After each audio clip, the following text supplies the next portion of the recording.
adalah gembalaku, takkan kekurangan aku. Ia membaringkan aku di padang berumput hijau. Saudara yang terkasih di dalam Kristus, selamat pagi.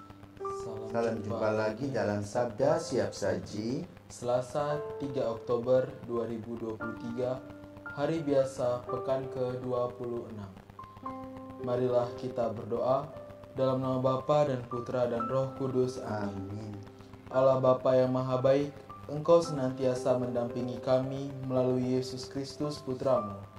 Semoga hati dan budi kami semakin menaati bimbingan-Mu dan Kau arahkan kepada kedamaian sejati dengan pengantaraan Yesus Kristus Putra-Mu Tuhan kami, yang bersama dengan Dikau dalam persatuan Roh Kudus, hidup dan berkuasa Allah sepanjang segala masa. Amin. Tuhan bersamamu Dan bersama rohmu. Inilah Injil Yesus Kristus menurut Lukas. Dimuliakanlah Tuhan. Lukas bab 9 ayat 51 sampai dengan 56. Ketika hampir genap waktunya diangkat ke surga, Yesus mengarahkan pandangannya untuk pergi ke Yerusalem. Diutusnya beberapa utusan mendahului dia. Mereka itu pergi lalu masuk sebuah desa orang Samaria untuk mempersiapkan segala sesuatu baginya. Tetapi orang-orang Samaria di situ tidak mau menerima dia karena perjalanannya menuju Yerusalem. Ketika dua muridnya yaitu Yakobus dan Yohanes melihat hal itu, mereka berkata, "Tuhan, bolehkah kami menurunkan api dari langit untuk membinasakan mereka?" Tetapi Yesus berpaling dan menegur mereka, "Kalian tidak tahu apa yang kalian inginkan. Anak manusia datang bukan untuk membinasakan orang, melainkan untuk menyelamatkannya." Lalu mereka pergi ke desa lain. Demikianlah sabda Tuhan. Terpujilah Kristus. Baik Romo, terima kasih sudah membacakan Injil pada hari ini. Saya ingin bertanya, bagaimanakah tanggapan Romo terkait dengan Yesus yang berkata bahwa anak manusia datang bukan untuk membinasakan, melainkan untuk menyelamatkan. Sedangkan ada di beberapa Injil lain yang mengatakan bahwa Yesus datang itu untuk membinasakan dunia. Bagaimana itu? Selamat pagi para pisawan. Ada dua hal yang bertentangan yang disampaikan oleh Leo ya. Mungkin yang Tuhan Yesus mau membinasakan dunia itu saya belum tahu dari mana itu teksnya ya. Tapi yang pasti adalah aku adalah terang. Aku datang untuk menyelamatkan. Aku datang untuk melayani, bukan dilayani. Nah, pada pagi hari ini kita diajak untuk melihat beberapa hal. Yang pertama, situasi dalam Injil pada hari ini digambarkan beberapa saat sebelum Yesus naik ke surga. Artinya Yesus sudah bangkit ya.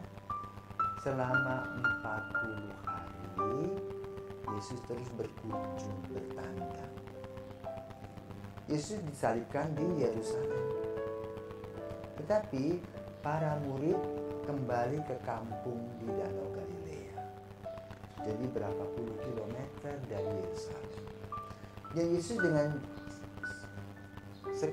sekilat cahaya bisa sampai.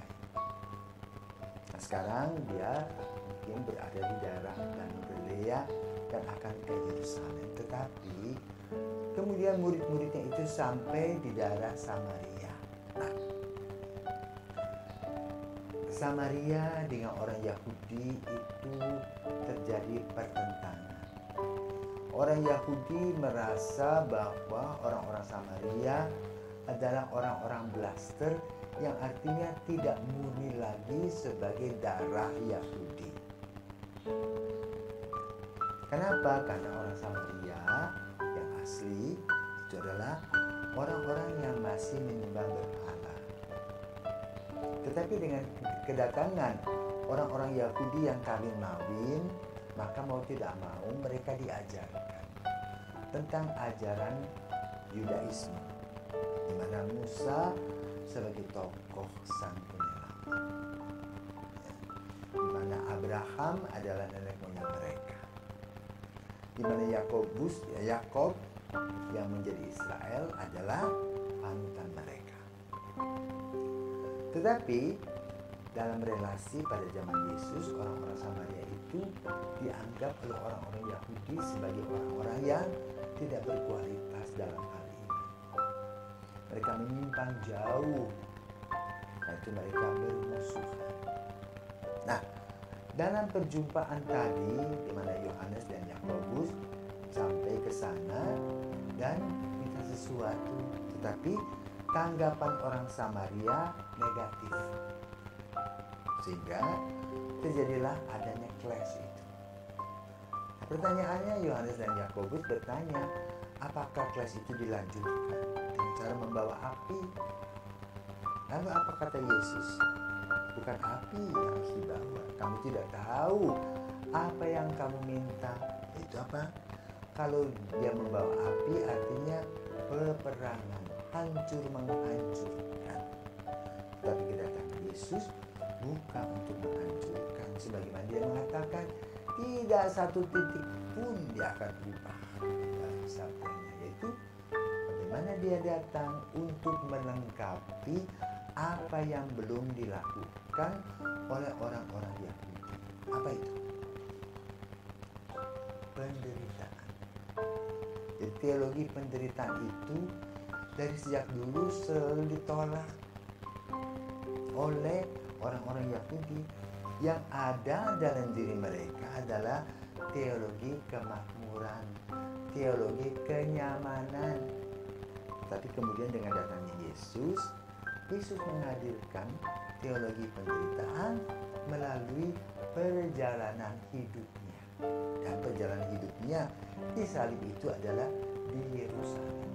Maka kalau kita ingat ketika para murid Petrus, Yakobus, Yohanes diajak oleh Yesus ke Gunung Tabor untuk melihat pemandangan yang begitu indah, udara yang begitu segar, maka Petrus mengatakan, baiklah kalau bisa kita membuat kemah di sini. Satu untuk engkau, satu untuk Musa, satu untuk Yesus. Tadi dikatakan kita harus pergi ke Yerusalem. Yang artinya adalah bahwa anak manusia harus menderita, artinya menebus segala dosa-dosa kita.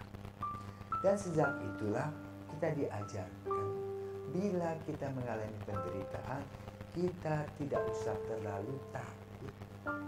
Ya, karena dari penderitaan itu melahirkan kebahagiaan dan keselamatan. Maka kita pun juga tidak boleh mengobar-ngobarkan amarah. Tetapi amarah itu harus dihaluskan supaya tidak menyakitkan hati orang. Dan itulah pelajaran yang diberikan oleh Yesus kepada kita. Dan hukum yang disebut dengan hukum cinta kasih. Nah, hukum cinta kasih berkaitan juga dengan hukum belas kasih. Nah, teologi salib tadi berkaitan dengan kasih dan belas kasih. Maka saudara kasih, mari kita sebagai pengikut Yesus, kita juga belajar menopang salib kita bersama dengan Dia. Bukan hanya mencari zona aman, tetapi mengolah kesulitan dan masalah yang kita hadapi dengan melihat apa yang dilakukan oleh Yesus. Berani menghadapi semua hal di dalam Tuhan. Semoga kita semua diberkati dan berusaha untuk selalu baik, melayani Tuhan, saling berkorban satu sama lain dalam cinta dan belas kasih. Selamat pagi.